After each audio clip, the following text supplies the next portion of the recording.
Hey, you guys, wanted to talk to you today about if you have a buyer that needs to sell their house and they're making an offer on a new house.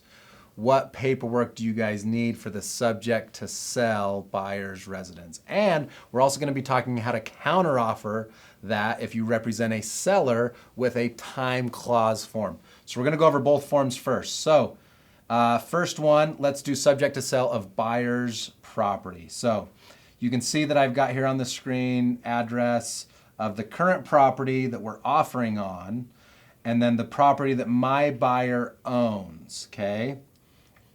And then you're gonna put, it's sold by Team Plus Realty, I did A to Z Realty, whatever. And then you're gonna check A or B, okay? If your home is currently under contract with a third party, then you're obviously gonna select A and put when the settlement deadline is going to be. Most of you guys, our buyers, are not going to have it listed yet. They're not going to have it under contract yet. Although I recommend doing it and getting it under contract first and making that subject to you finding your next home. In this case, a lot of buyers, they're gonna wait, and then they're gonna put a deadline, and they're gonna say property is not currently listed. However, we're gonna list it here ASAP, and then you're gonna put a date on there. So I just did 15 days, March 25th. You have until that time to go under contract with your next home. And if you don't, then the contract is automatically canceled. Now, a few things that you guys should know about.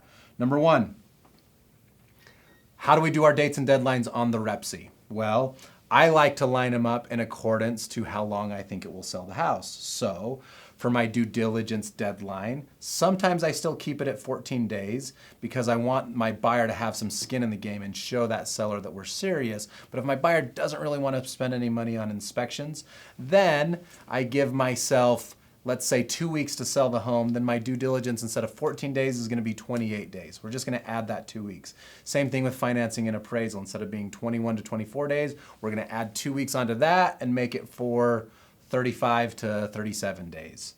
And then same thing for closing. We're going to do closing instead of 30 days. We're going to add that on and do 45 days.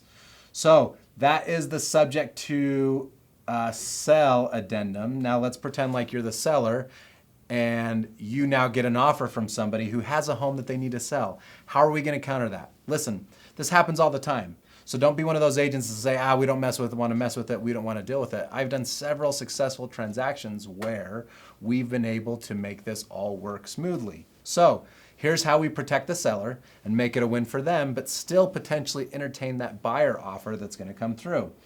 You do a option to keep property on the market time clause addendum. Okay, you're going to fill out all the property information on Peach Street, and then you're going to put right here, okay, it states right there that the seller has the right to continue to market the property for sale.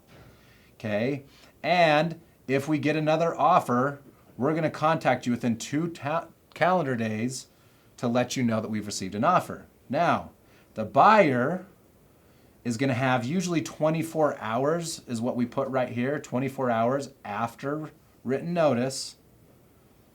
And then a lot of what agents will do, they'll just check this box right here, the subject to sell of buyer's property condition, which basically makes them remove that. Now, that works a lot of times if the home is already under contract. It gives them some skin in the game. It makes them a little more motivated. They still got their due diligence back out. They still got their financing and appraisal back out.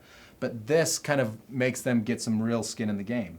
However, if I have a property that's pretty hot and I don't really want to deal with this, guess what I'm going to do?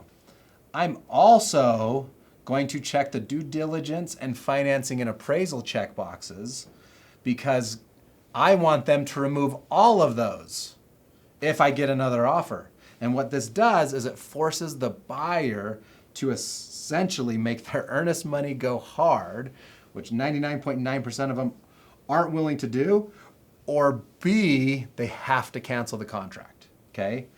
Now, a couple key things for you guys to know in this.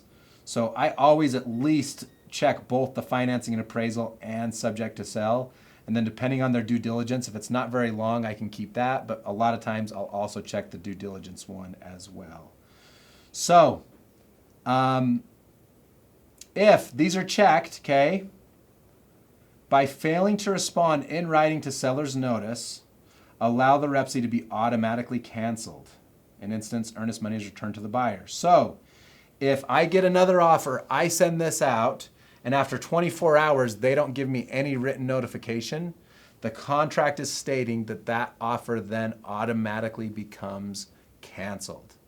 And we now are free to go accept that other offer. So if you're a buyer in this situation and you want to respond, make sure you respond in an email form. But if you're the seller and they don't respond, well, sorry, you guys waived your right to be under contract on this property. The only thing they could do is email and say, hey, we still want the property. We're okay to remove the due diligence and financing and appraisal. So follow these steps. Now, hopefully you guys understand those forms a little bit better so that when you're working with a buyer or seller, you can best protect them if someone has a home that they need to sell.